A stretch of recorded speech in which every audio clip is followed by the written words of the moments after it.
Welcome to this conversation where we'll be talking about how to get a loan for your business. My name is Christine Casina, and this conversation is by Kingdom Bank. They have a hub called the Growth Hub, where as a business owner, you can be empowered to take your business to the next level by bringing experts like the one we're about to talk to, as well as comments you share far below, so we can learn from each other. And we have Paul Kameri, a risk analyst and a business advisor. Mr. Kameri, karibu sana. Asante sana. When you think about business owners and loans, where do we get it right? Where do we get it wrong? Okay, fine. When you're a business owner, of course, it means that you have started a business before even you have thought of going to get a loan. You've started a business, you have invested your own money, you have gotten money from parents or whoever it is you have borrowed from, and you have had this idea that you wanted to put in action because it was meeting an unmet need, and there is a demand for the product or service that you are offering. Now, when after a certain number of years, basically 3 years, that's when we start to see that this idea is growing and we require more money. And to take it to another yes, level. And we cannot wait to pour back money that we are getting from sale. We need much more money to take it to that other next level. That's when we now start preparing to engage a bank to give us a loan. To do that, we have to do, the banks ask many things. There's a lot of data they require. You have to have an accounting system that shows your full accounting statement, financial statements. The banks are they are able to interrogate those financials to see whether you are you're saying the truth or you are just a figment of your imagination. But hold it right there. Is it not possible for us as business people to cook data and show the bank that I'm in good standing? Some ratios will smoke you out. So some simple accounting ratios will smoke you out. Like because even if you cook data, you don't live in isolation. Your business does not live in isolation. There are few tests that will be run to check on those ratios, and they will smoke you out. And if you really are a serious business person, an entrepreneur, you have no business trying to cook your books. So you have to put documentation in order. You have to get the right feasibility study about your business, your financial statements, your taxation compliances, all that stuff, And I would like to mention here that, and I hope that the audience will hear this, that I fight for the government to support entrepreneurs in this way. Instead of our dependence, especially the small business owners, our dependence on collateral, they should first measure the credibility of the bank by how many people they have employed, of their business, how many people they have employed, how much they have been paying to taxes, NSSF, NHM, for how long, so that they can see that this business is there to stay. It is there for real. It is not something that is started for a special purpose vehicle. As a business owner, how do I tell that this is the right loan for my business? That's a very good question to ask. Because I've had instances where I have to explain to the people that before you go to get a loan, business loan, because this is not a personal loan, remember. It's a business loan. Informed by data that this loan is required if this business is going to get to the next level. Yes, and I'm clearly using for ABCD. Yes, so you have sat down with your team, you have looked at figures, you have looked at projections, you have looked at finances, and you have seen clearly that if you put this amount of money here in the form of a loan, this will be the repo effect. We'll sell more, we'll make more, we'll be able to pay the bank. Absolutely.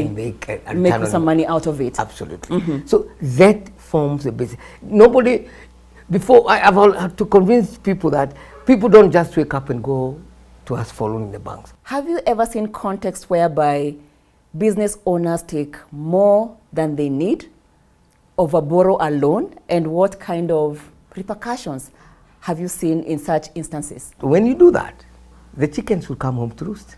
At some point. At some point, because the business will be unable to pay the oversized loan that you have taken.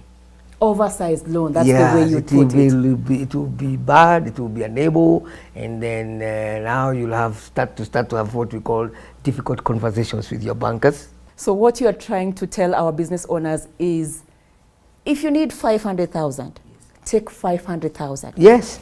Not just because 1.5 million is available to you, that then you take 1.5 million. Absolutely. Absolutely. Don't take more than you need. And on that note, we have to come to the end of this conversation. But as we wrap up, our topic for today was understanding how to get a loan from a bank for your business, or just getting a loan for your business. So the pointers you have shared with us today, number one, that when you're taking a loan, it needs to be need-based. Of course, again, informed by data. And you must never, of course, again, take a loan to finance a lifestyle. And don't take more than you need. Of course. Literally, don't fake it until you make it. It's disastrous.